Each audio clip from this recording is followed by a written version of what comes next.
Hello and welcome. Thanks for tuning into this episode of our new limited series podcast for the Stoke-on-Trent Communities of Practice, A Shock to the System. I'm Lee Dale, Community Recovery Coordinator for Changing Futures.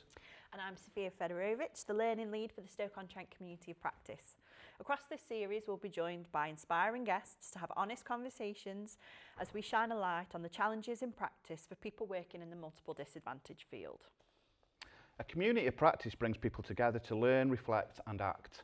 Ours unites frontline workers, people with lived experience and others across health, social care, housing and the voluntary sector. All focused on improving support for people experiencing homelessness, substance use, domestic abuse, health challenges or involvement with the criminal justice system.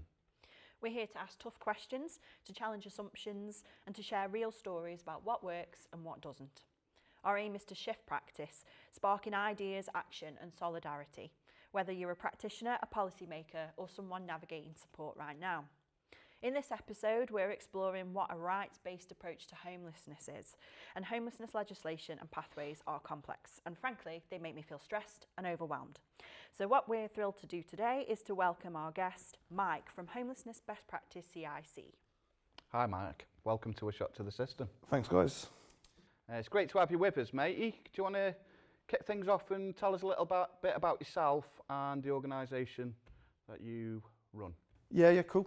So I've worked in the homelessness sector for 20 years in Bedford, travelled up there from this morning, and I started off in the supported housing sector, really night shelters, rough sleeper outreach work, that kind of thing.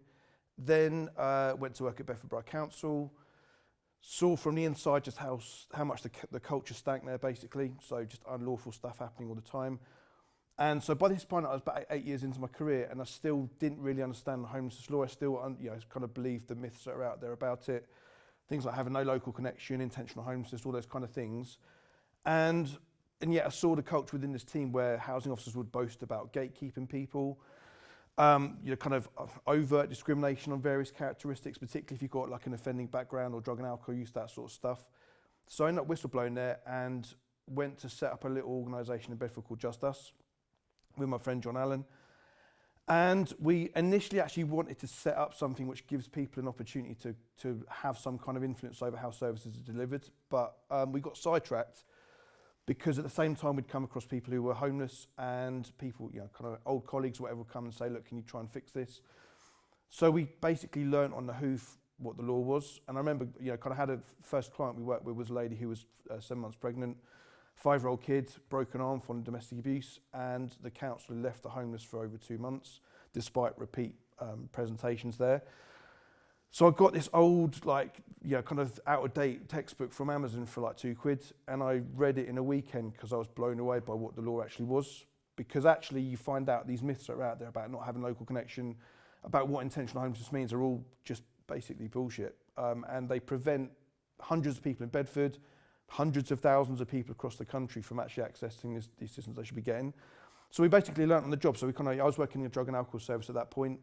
People were coming in, they were homeless, and I was just finding out about their situation and working out how the law would help them. And so that was kind of how we started up really. That was like 2013, 2014. So 11 years later, I now deliver training around this sort of stuff. In Bedford, we've seen a 7,000% increase in the number of single homeless people in temporary accommodation, which is a kind of a weird sort of thing to boast about, I guess. It's not all good, but it's certainly something which reflects the fact that Bedford Borough Council is doing better. And that has been publicly attributed to the fact that we were just challenging them. A couple of people in a spare time really figure out that actually if you just hold a council to account according to law, you can get some real good changes. So I guess my hope is to kind of look at how do you empower and equip people around the country to do something similar. Because what's actually happened in Bedford, to give you a bit of background, is whilst the numbers in TA has increased, you've basically got this inflow of people now from other surrounding councils because they're quite happy just to throw people into supported accommodation in Bedford. So it's created some problems as well. But if every council and every area had someone holding them to account, you'd find, I think you'd actually end up reducing homelessness in a genuine way. So that's kind of like a real short thing. So I run a YouTube channel, I do like a kind of a lot of advice videos called Homelessness Best Practice, which what I'm finding is that plenty of people are able to get themselves housed if they just have a bit of information. So yeah, that's me, I guess. Wow, thank you for introducing yourself there. That's been really informative. We're excited to explore this rights-based approach to homelessness with you. But before we dive into that, we've just got some attendees from the 2025 Insight Awards to give us some of their thoughts about what creating change in the system could look like.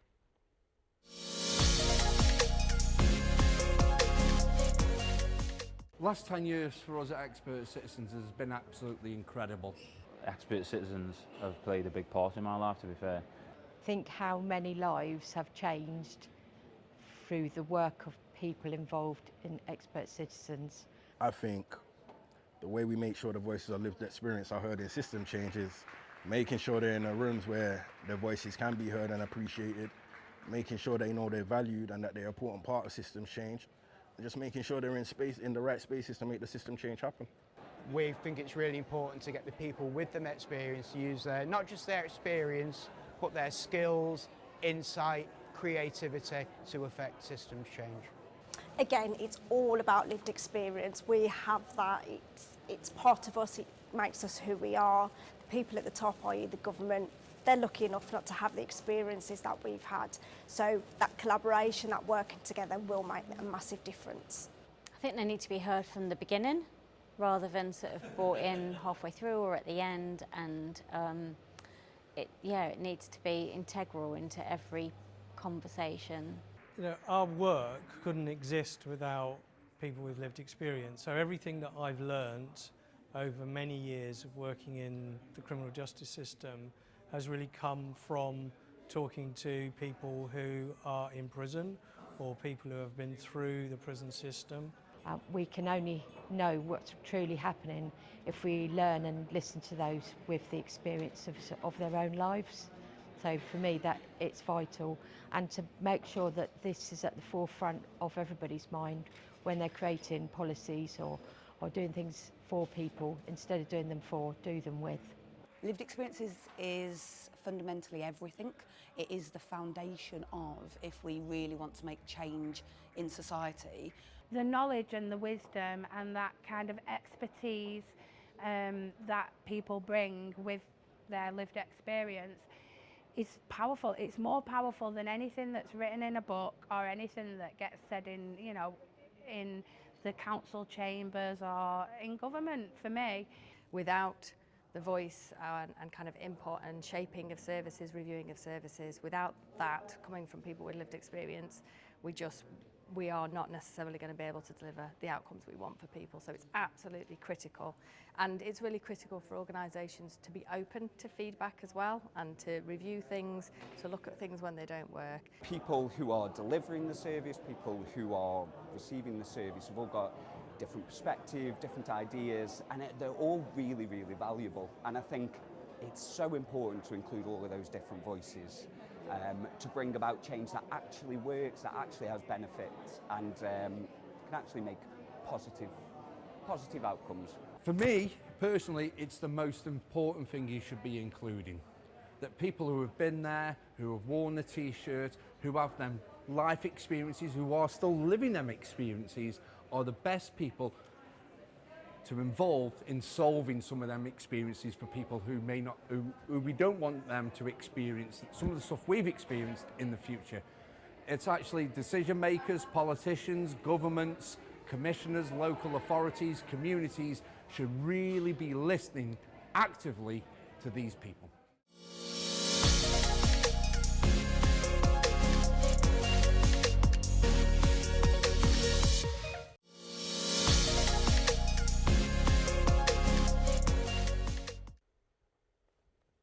Thanks, guys. So, Mike, let's start off. Why do you think a rights-based approach is so important when supporting people experiencing homelessness today? So, I think if we have to be honest about the system, we have to acknowledge that the system doesn't work. As in, we've got all these kind of different schemes that come out. If you worked in the sector, you can kind of measure how long you worked in the sector by how many different initiatives have come through from central government. So I can go back to Places of Change, and then No Second Night Out, and all these things come along.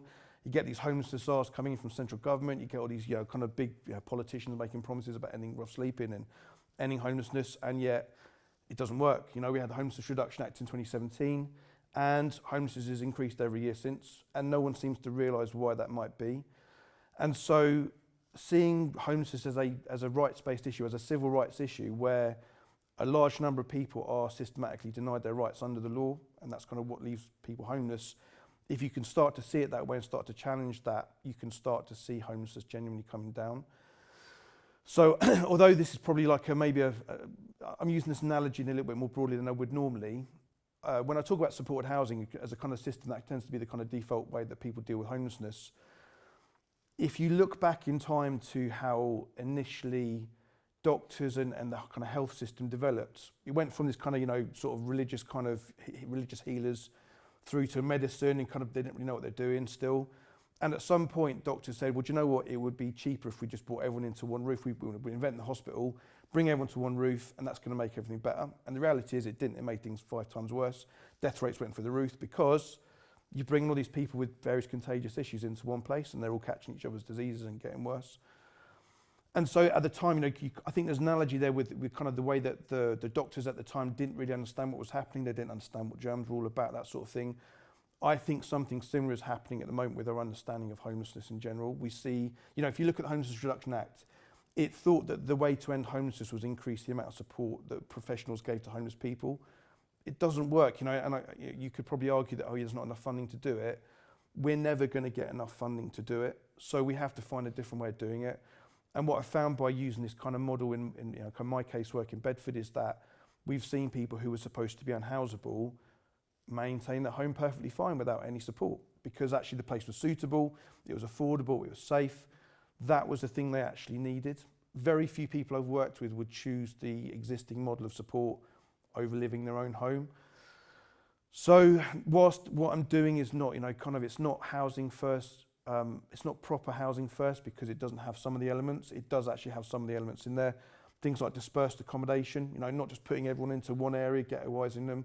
It's about giving people proper homes in their own communities and allowing community support to be the thing that naturally kind of happens. So, why is a rights-based model so important? It basically gives us a route to not have to wait for politicians to fix homelessness. They're never going to do it. If we're waiting around for politicians to come along and give us enough money or whatever, it's not going to happen. The rights-based model allows you to go ahead and just do it yourself. So homeless people can, I've worked with many people now who they have challenged their council successfully. They've got compensation, they've got housed with a little bit of knowledge. That's all they needed. And so that's kind of, I think, opens up the fact that we don't have to wait around for someone to come in and kind of fix the day. It's not going to happen, I don't think. So that's kind of that's why I think it's important. And it works. It works because most people don't need a professional to come in and tie their shoelaces every day. Yes, there's some support, there's some things that can be done that can help, but it's not essential. Actually, people have their own communities a lot of the time. They will help each other.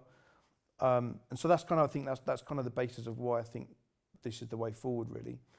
But there might be more to say about it, I guess, but that's certainly my start to the answer, I guess. Yeah.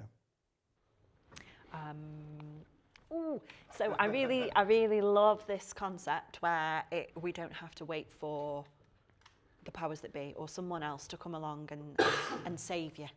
Like that, you've got the tools, you just need familiarising with them so that we can try and do something for yourself. That's, how can looking at homelessness through a rights lens help to shift power in decision making?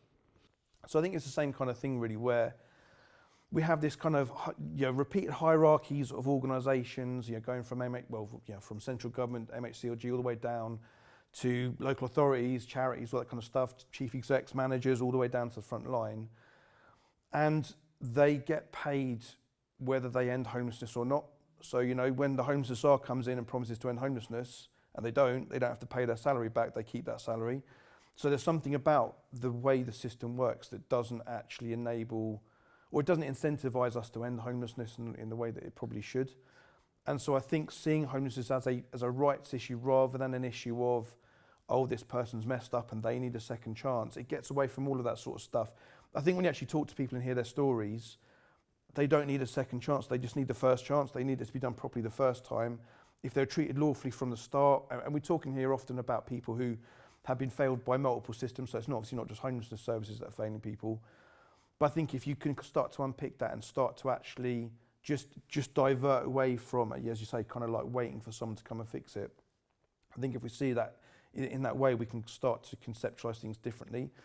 And if we, I use that term civil rights issue. Legally speaking, homelessness isn't a civil rights issue in England, but the way we would understand a civil rights issue, as in large proportion of the population being systematically denied their rights, we can start looking at the system differently. It's not just about this person's support needs, it's not about what they've done wrong, it's about understanding that they have not been put in a position where they can actually thrive. And if you go after the system rather than trying to fix individual people, I think you get a lot further. And I think actually, it's sustainable. I think it actually works. I think the vast majority of people want to be housed. They want to, kind of get on with their life. And so I think by looking at it in that way, you can open up the door to a different way of thinking. But it's, obviously there's a lot of resistance because you've got a whole industry which gets paid if homelessness continues. And I think that's a really big problem. I mentioned in Bedford, we had this kind of time when there were hundreds more people being put in temporary accommodation. And so there's about 400 supported housing beds in Bedford, something like that, sort of 10 or 15 charities that run it. They were scratching their heads saying, we've got all these voids, what do we do, what do we do? And they're panicking because their job actually is to fill the voids, it's not to end homelessness. And so, as I say, they did is they kind of took people in from everywhere with no links, kind of new to town. They're stuck in these buildings which were rife with drugs, and it caused a whole bunch of problems. Whereas I think if you just kind of get away from that thinking and you start kind of getting away from the whole professionalised sort of way of thinking of things, you can get a lot further. I'm not saying there's no role for professionals, but I acknowledge I have a job because councils don't follow the law. If they followed the law, you wouldn't need me, and if you got these things right, you would not need a lot of these professionals spending a lot of money, kind of taking a lot of money for fairly modest results a lot of the time. So, sorry, I've got a bit of a cold. I've got kind of coming off the back of one. I'll be going around, isn't there? It's that kind of season. I'm just going to throw a little bit of a wild card in here, Mike, because as you spoke there, I thought about something, and the system seems to, and society in general seems to hold people to a higher level of accountability, those that are experiencing homelessness. And we've almost created that kind of proving ground. You need to stay in a hostel, and there's a pathway and that sense that people need to prove themselves in terms of being tenancy ready. Yeah. How have we got here, Mike? What are your thoughts in terms of how we got here? That's a good question. I think we've got here because a lot of the thinking comes from Victorian area type thinking, white saviour type mentality. These people have done something wrong, and they either need to be punished or they need mercy. That's kind of the only way we can kind of think about it. And so I think we see someone who's homeless and we'll see maybe some other issues associated with it, mental health issues maybe, often which kind of arise from being homeless rather than the other way around. And we can kind of think, okay, that person needs their mental health fixed before they can be housed. And it's like, there's obviously a correlation between homelessness and these other issues, but it doesn't mean there's causation. It doesn't mean to say, when I worked in the drug and alcohol service in Bedford, we had about 1,000 clients on the books, 700 were opiate substitute treatment clients. The vast majority of them, even the ones who had the kind of potentially the most prolific use, were fine in their own home. There wasn't the kind of, it didn't make them homeless. And when you look at the people who are homeless, most of them don't have opiate substitute treatment issue. It's not. So there's this kind of like this in our mind's eye, we kind of think of homelessness as driven by these factors, and the charity sector absolutely perpetuates that kind of myths. Needs to be broken. The bottom line is people with high-level mental health issues, so-called high-level drug and alcohol uses, all that kind of thing, can maintain their home as long as it's of a reasonable condition, as long as it's not in kind of the crack den and the crack area of the city and stuff like that. So I think that's part of the reason why we've got to this position where, as professionals, we kind of feel like we're needed to fix these people, and without our interventions, they can't ever get better. And that's just not what I see again and again. People who, as I say, on paper might have the highest support needs ever. When they've got their own home, it doesn't magic all their other problems away for sure, but they're not homeless anymore at least. So that's one thing, isn't it? And they can maintain that. So I think most, in my experience, and I'd be interested in researching this, I would say that most people become homeless actually because of some kind of bureaucratic problem. Benefits were suspended and they didn't know how to navigate the benefit system. So something like that is often the kind of the cause of it. So it's actually professionals are causing the issue that they then kind of come in to solve. And I think a lot of people, whether we like it or not, think that homelessness is a lifestyle choice. And I would probably turn that back on professionals and say, not housing people is a lifestyle choice. You know, when your housing officer, who has various onerous duties on them to actually house someone, when they don't house that person and say, oh, there's not enough housing, or, you know, I'm just following orders, that sort of thing, that's a lifestyle choice. I've talked to housing officers quite a lot who say, yeah, the organisation I work for, the council I work for is terrible, but, you know, I've got bills to pay. And it's like, well, that's actually not quite the, you know, quite the gun to your head that you think it is. It's that you have got some free choice.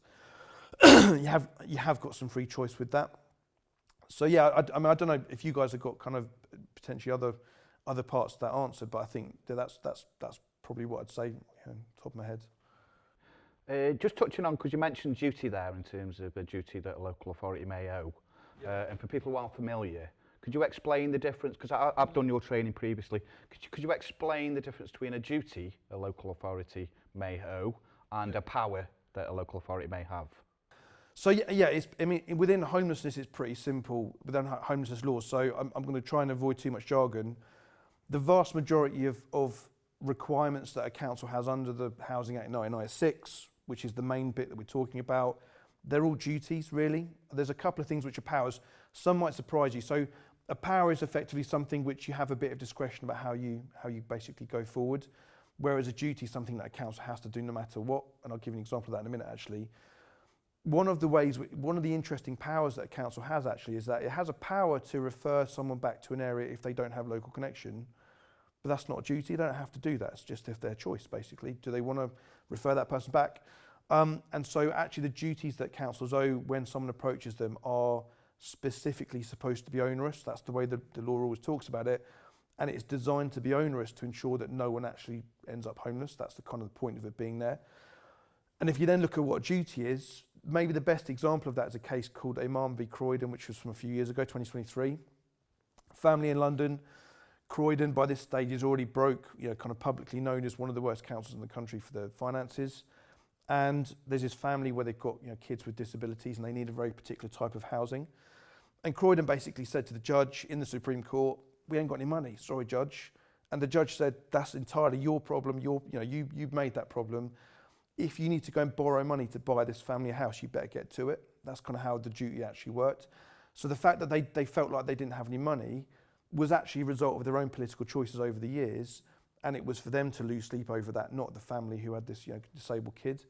And so that's kind of the point of a duty. In that case is a good example where a lot of professionals would just give up and say, oh, you know, it's Croydon, what's the point of fighting them? They obviously had a good, you know, maybe a handful of people around them who said, no, we're going to fight this all the way, took it to the Supreme Court and they won.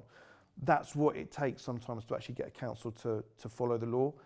But what we found in Bedford is that if you consistently challenge a council, for us it took 2 or 3 years, once you've got enough upheld complaints up your sleeve and enough compensation payouts, the council will have to start to shift and they'll have to start making different decisions.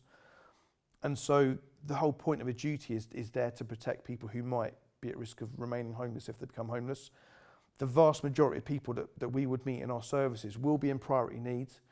They probably won't be intentionally homeless because it doesn't quite work how people think it works. It's not that they've done something wrong or they kind of intended to be homeless. That's not what it's really about. And so you can start to see how actually most people would be owed a housing duty by a council if only we're willing to challenge the housing officers making these bad decisions. So that's kind of, you could hold a council to those duties. It's worth going after. It's not pleasant. I'm making it out like it's easy. It's not easy. A lot of these housing officers are quite unpleasant people sometimes, or they can be.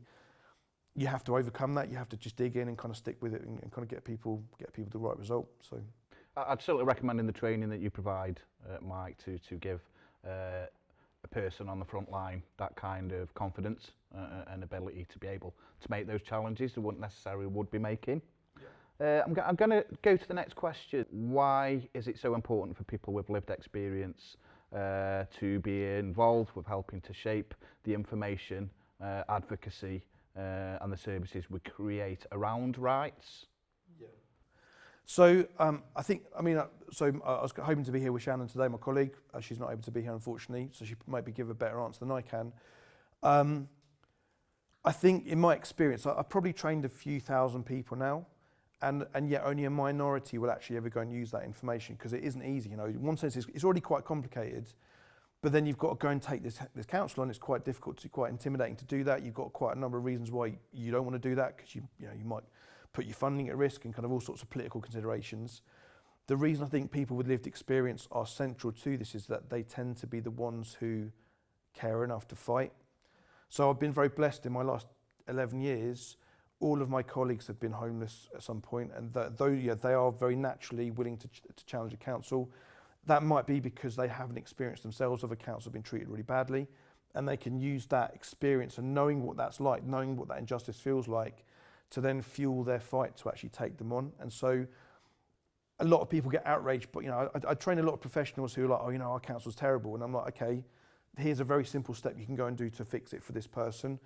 And yet they kind of then sort of like back away and kind of like make excuses. And actually, my experience is people with lived experience are far less likely to back away.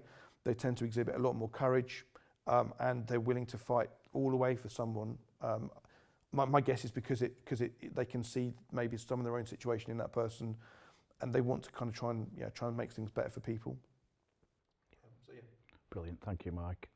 So where can people experiencing or they're at risk of homelessness go to find clear and trustworthy information about their rights? Because I know local authorities will say all the information they need is available on their website, but we know through working that a lot of people don't even have access to the internet.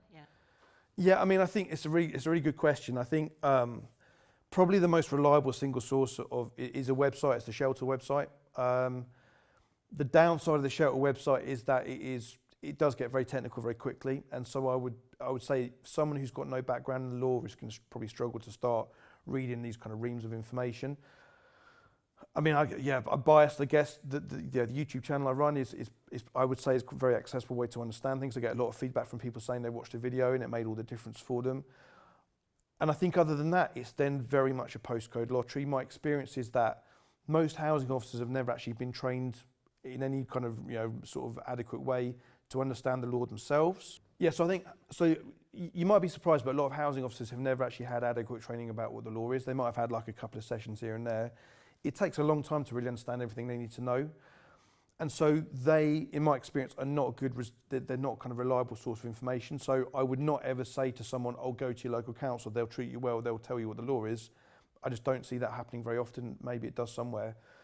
And the same way charity workers often will just kind of absorb those myths that are out there. Oh, you've got no local connection, well, you can't make a homeless application. That's not true. So those kind of things. So again, you really have to kind of hope that you live somewhere where there is a local service that has the knowledge it takes to kind of know the basics and a willingness to fight their council.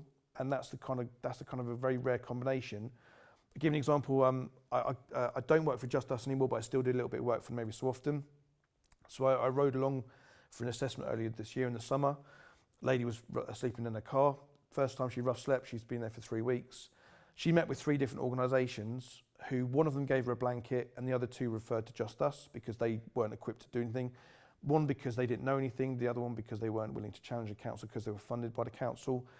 So I went along for the assessment. We met her about 1:30 in the afternoon and she was housed by 5 p.m. She's been housed ever since, and will be housed properly kind of in the long run. She's waiting to get housed now. So I think the reality is that a lot of charities cannot be relied on either. As a rather negative message, but I think that's kind of the reality is when you go to a charity, they may not know the system itself, they won't know how to navigate it.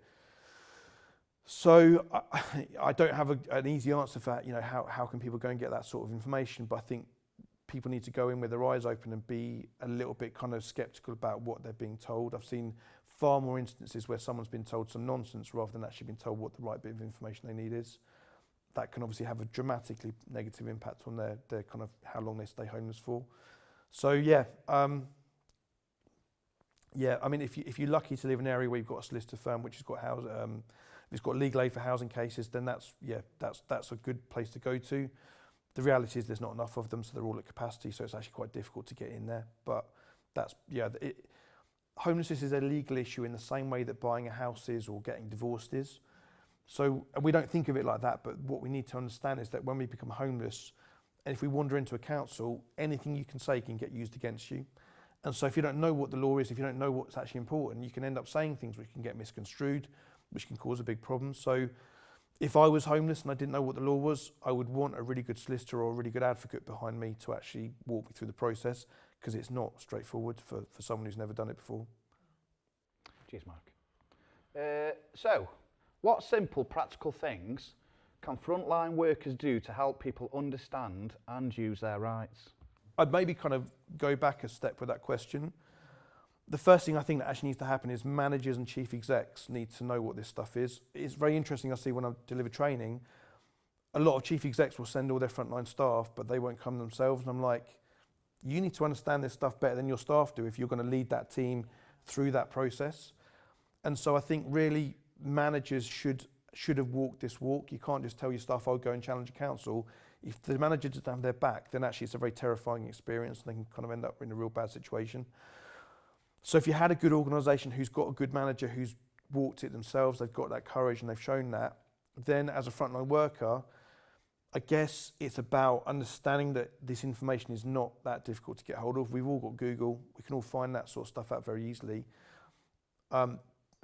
You can basically learn as you go. So, and this sounds terrible, as a general kind of rule of thumb, anything a council officer says, you can probably bet that they're wrong.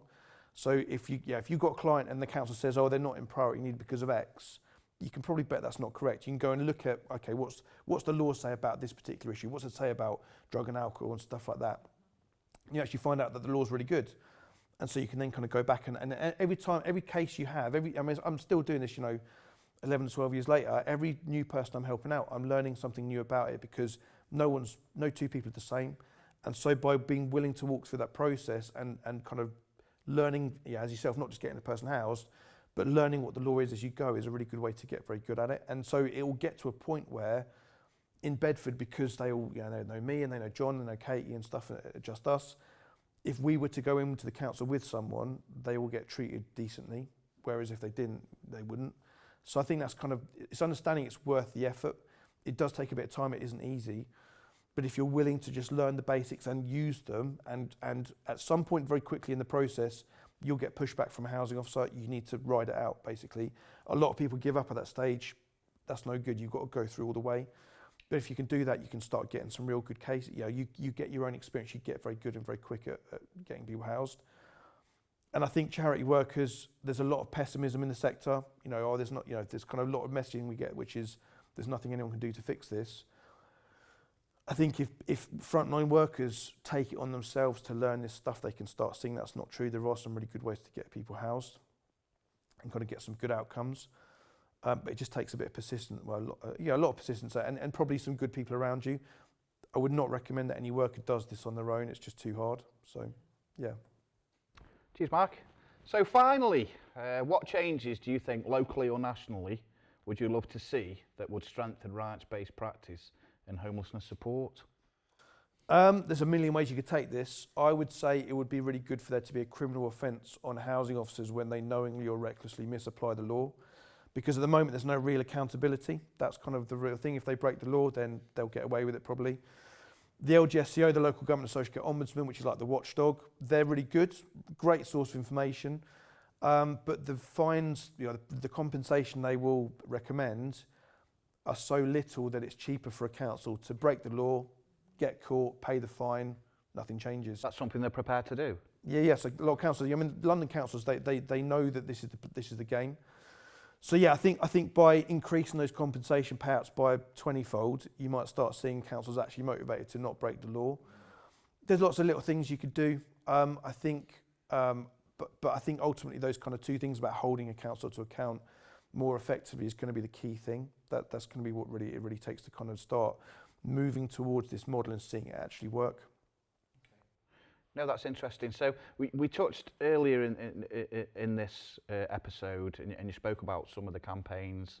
What was it? No second night out and those kind of things. And I know during COVID we had the Everybody In campaign. Yep. What were your kind of thoughts of that campaign? Because it was kind of... it showed that actually if you house people, it stops homelessness, or stops... Yes, obviously it's a very kind of specific type of homelessness in terms of street homelessness. What it showed is if you offer people decent quality accommodation, then that can actually work. What it probably lacked was that kind of actual move on, and every area was different, but in Bedford what they tended to do was they put people into hotels and then they just kind of shunt them into really poor quality supported accommodation, and then they come back round. So kind of that doesn't work, but actually that could have been, I mean, that mimics the kind of the way the homeless application process should work. You get people into suitable accommodation immediately, and then you're looking at, you know, planning for that long-term housing down the line. It can vary massively how long that takes, depending where you are. But that just shows that actually we can end homelessness. And I think there was almost a glimmer of hope that we're going to start to seeing the end of traditional night shelters, shoving everyone into one room. And it's just, places you wouldn't keep your dog sort of thing just really kind of was quite prevalent. And I think, unfortunately, things are sliding back. We're seeing those kind of interventions again now. So it feels like a missed opportunity, really. But it was encouraging to see that actually, you know, if the government does step in and commits itself to doing something, it can be done. But I think it needs that long-term commitment to actually working out, okay, we're going to get people into temporary accommodation, we actually need to ensure there's enough suitable housing for them to then move into. And that's, you know, in theory, you can use the law because it is this kind of, it includes these duties to make a council shift its complete kind of framework of how it works. Very quick example of that. In Bedford, we highlighted that there was no wheelchair accessible temporary accommodation for people who needed a wheelchair. We raised it publicly, we went to the public meetings and said, what do you do? And they said, well, we don't really have anything. They realised that wasn't lawful, and then they purchased their own accessible temporary accommodation units. So you can see by just kind of these little wins over time can start really changing an individual council. Unfortunately, there's like 300 councils around the country, so unless we're all taking on our own council, we're going to struggle to see those overall results. But it can be done. Cheers, Mike. Thanks for joining us today. So we've covered a lot of ground today, and we hope the conversation's given you plenty to reflect on. A big thank you to our guest, Mike, for sharing such thoughtful insights. It's been a real pleasure. And thank you to the people and the partners who make this podcast possible. So that includes Changing Futures, the National Lottery Community Fund, and the Ministry of Housing, Communities and Local Government. In the meantime, while you're waiting for our next episode, you can keep the conversation going by visiting the Expert Citizens website and going to the Community of Practice Resource Bank, where you can find resources from our guest, the Stoke-on-Trent Community of Practice, and other brilliant sources to support you in creating your own little pocket of systems change.